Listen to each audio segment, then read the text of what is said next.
आज मुल्क के 17 करोड़ मुसलमान भारत के वजीर आजम पर एतमाद भरोसा नहीं करते, बिल्कुल नहीं करते, बता रहा हूं, खुल के कह रहा हूं। क्या बचेगा? मैं तो यहां खड़े होकर वो सुप्रीम कोर्ट के मायानाज बेबाक वकील दुष्यंत दवे की तरह तो नहीं कह सकता।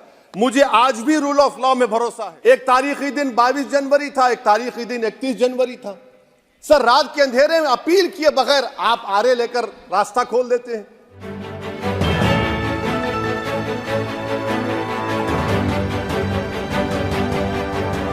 आप देख रहे हैं प्रवासी संदेश। मैं अपने बचपने में जब हिस्ट्री पढ़ता था तो मैंने एक स्टैचू की फोटो देखी थी, प्रीस्ट किंग ऑफ मोहनजोदारो।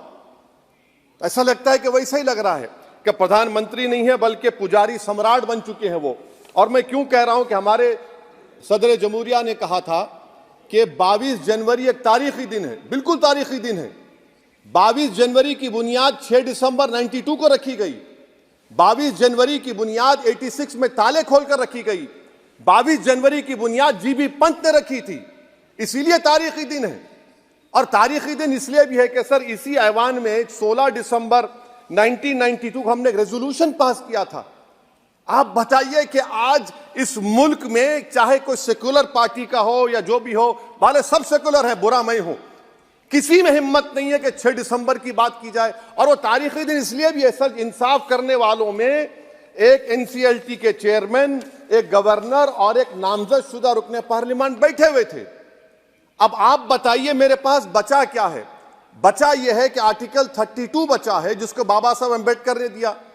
आज मुल्क के 17 करोड़ मुसलमान भारत के वजीर आजम पर एतमाद भरोसा नहीं करते, बिल्कुल नहीं करते, बता रहा हूं, खुल के कह रहा हूं। अगर आप आर्टिकल 32 का ड्यू प्रोसेस ही खत्म कर देंगे तो फिर मेरे पास क्या बचेगा सर? क्या बचेगा? मैं तो यहां खड़े होकर वो सुप्रीम कोर्ट के मायानाज बेबाक वकील दुष्यंत दवे की तरह तो नहीं कह सकता।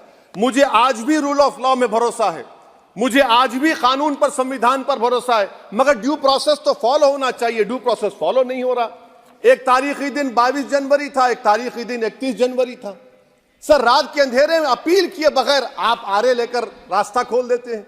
क्या पैगाम दे रहे हैं सर? 600 साल की मेहरौली की मस्जिद को बगैर को नोटिस दिए आपने डिमोलिश कर दिया।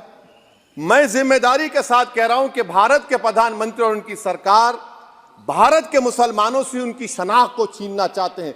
ख्वाजा अजमेरी के आस्थाने पर चादर बिछाइए, मगर आप जो चादर मुझसे छीनना चाह रहे हैं, मेरी मस्जिद है, आप हर मस्जिद को छीनना चाहते हैं। आप बताइए 17 करोड़ मुसलमानों को क्या पैगाम दे रहे हैं आप कि आप हर मस्जिद को छीन लेंगे मुझसे? फिर मेरा वजूद किस माने रखता है? मेरा शनाख्त क्या माने रखता है? रूल ऑफ लॉ क्या माने? अच्छा, 1991 के प्लेसेस ऑफ वर्शिप एक्ट पर क्यों नहीं बोलते आप लोग? आप उस पर कायम है नहीं है। आप 500 साल की बात करते। मैं आपसे कहता हूं भाई, 500 साल पे मत जाइए, बौद्ध पे जाइए, जैनिज्म पे जाइए, शैविज्म पे जाइए, कहां रुकेंगे? अरे, इस देश को आजादी मिली 47 में, संविधान मिला हमको बाबा साहब अम्बेडकर का, बराबरी का। उससे पहले तो राजा रजवाड़े थे, जमहूरियत नहीं थी, लोकतंत्र नहीं था, मगर आप उसको उस बारे में लेके जाते। अरे 500 साल आगे क्या होगा बताइए? आप किसी एक सिविलाइजेशन, सर अंग्रेजी में किसी ने कहा था, civilization can not be rewritten by hatred, history can not be corrected by demolition. आप ये नहीं कर सकते। और मैं उम्मीद करता हूं कि जब मौर्रिख तारीख लिखेगा, नरेंद्र मोदी इस मुल्क में तारीख लिखना चाहते हैं। क्या तारीख लिखना चाहते हैं? कि मैंने इस देश को, गांधी अंबेडकर के देश को मैंने हिंदू राष्ट्र बना दिया। मैं उम्मीद करता हूं कि हमारे भारत के, हमारे हिंदू भाई देश के प्रधानमंत्री की सोच को नाकाम करेंगे। उन पर है, अब देखते हैं क्या होता है। सर, नेबरहुड फर्स्ट की पॉलिसी है। नेबरहुड फर्स्ट क्या हो रहा है सर? हम सोशल मीडिया के जरिए फॉरेन पॉलिसी चला रहे हैं। मालदीव छोटा मुल्क, वो हमको आंख दिखा रहा है, चीन की गोद में बैठ गया। हमारे लद्दाख में हमारे जो लोग जानवर को लेकर घास चराए जाते, वहां पर चीन की आर्मी आके रोक रही। बताइए, बांग्लादेश चीन की गोद में बैठा हुआ है। आप गैलेंट्री अवार्ड दे रहे हैं, क्यों दे रहे हैं? कि चीन बैठा हुआ है। तो आपका बफर जोन गया कहां भाई साहब? आपका बफर जोन तो कहां गया नहीं मालूम, गायब हो गया बफर जोन। और दूसरी बात सर, आप ये भी देख लीजिए कि यहां पर मैं आपको इंपॉर्टेंट पॉइंट ये बताना चाह रहा हूं सर। ये हम बोलते हैं India middle east economic corridor, कितना पैसा है बताइए? वो नहीं बताया जाता।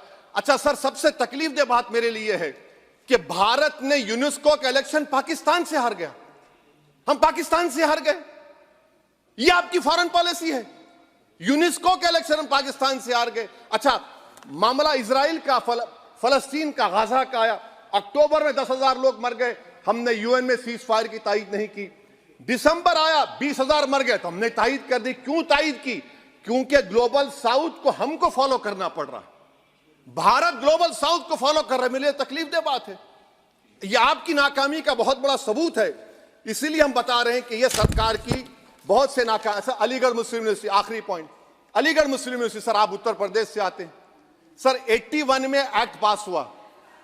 हमारा लॉ ऑफिसर कोर्ट में कहता है कि मैं पार्लियामेंट के एक्ट को नहीं मानता।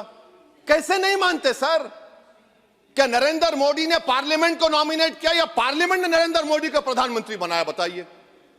81 के एक्ट को नहीं मानते। सर, 2 ही तो सेंट्रल यूनिवर्सिटी है मुसलमानों के। 1,80,000 आप ही के सरकार के दौर में मुसलमान हायर एजुकेशन निकल गए। आप अलीगढ़ मुस्लिम से छीनना चाह रहे हैं। Theory of separation of powers में एग्जीक्यूटिव हमको डिक्टेट करेगा। मेरी आवाज तो पार्लियामेंट है, अब मेरी आवाज के खिलाफ एग्जीक्यूटिव सुप्रीम कोर्ट में बोलता है। अलीगढ़ मुस्लिम यूनिवर्सिटी से इतनी नफरत क्यों है आपको? वहां पर तो हिंदू भाई भी पढ़ते हैं। सर, ये अलीगढ़ मुस्लिम यूनिवर्सिटी का मामला है सर। तो मैं आपसे इस बात पर, इस शेर पर अपनी बात को खत्म कर रहा हूं सर। आप भी उर्दू दां हैं जी। मसीहाओं को जब भी आवाज दी है, अहमद फराज का शेर है जी जी, मसीहाओं को जब भी आवाज दी है पलट कर आ गए हर बार कातिल। मसीहाओं को जब भी आवाज दी है पलट कर आ गए हर बार कातिल। वहां क्या दाद खाही क्या गवाही, वहां क्या दाद खाही क्या गवाही, जहां हो मुंसिफों के यार कातिल। सर, मैं फिर से हुकूमत से मुतालबा करता हूं कि अल्पसंख्यक समाज के बजट के स्कॉलरशिप को आप डिमांड ड्रिवन करिए। भारत के प्रधानमंत्री, प्रधान सेवक रहिए। आप कोई प्रीस किंग मत बन जाइए। आप जीतेंगे, कौन जीतेंगे देश तय करेगा। मगर याद रखिए, 17 करोड़ मुसलमान आज गम और गुस्से में हैं और इस बात को महसूस कर रहे हैं, इस बात को महसूस कर रहे हैं कि प्रधानमंत्री को हम नोट नहीं दिए मगर हमारा प्रधानमंत्री है। आखिर ये प्रधानमंत्री 17 करोड़ मुसलमानों की उनकी शनाख्त को कैसे मिटा रहे हैं, कैसे उनको आप मार्जिनलाइज कर रहे हैं। इसीलिए सर, मैं उम्मीद करता हूं कि हमारे सेकुलरिज्म जो है वो, मैं पॉलिटिकल सेकुलरिज्म कभी नहीं माना, जो सेकुलरिज्म संविधान में लिखा गया उसकी हिफाजत करेंगे। मुल्क अहम है, वरना याद रखिए, आप चुनाव जीते हैं हारे, मगर अगर आप 17 करोड़ एक जनता को आप गैर यकीनी कैफियत पैदा कर देंगे, ये देश के हित में नहीं होगा। बल्कि हम तो उम्मीद कर रहे हैं कि ड्यू प्रोसेस अदालत फॉलो करेगी। अदालत अगर एक तरफा फैसले करेगी तो गलत होगा।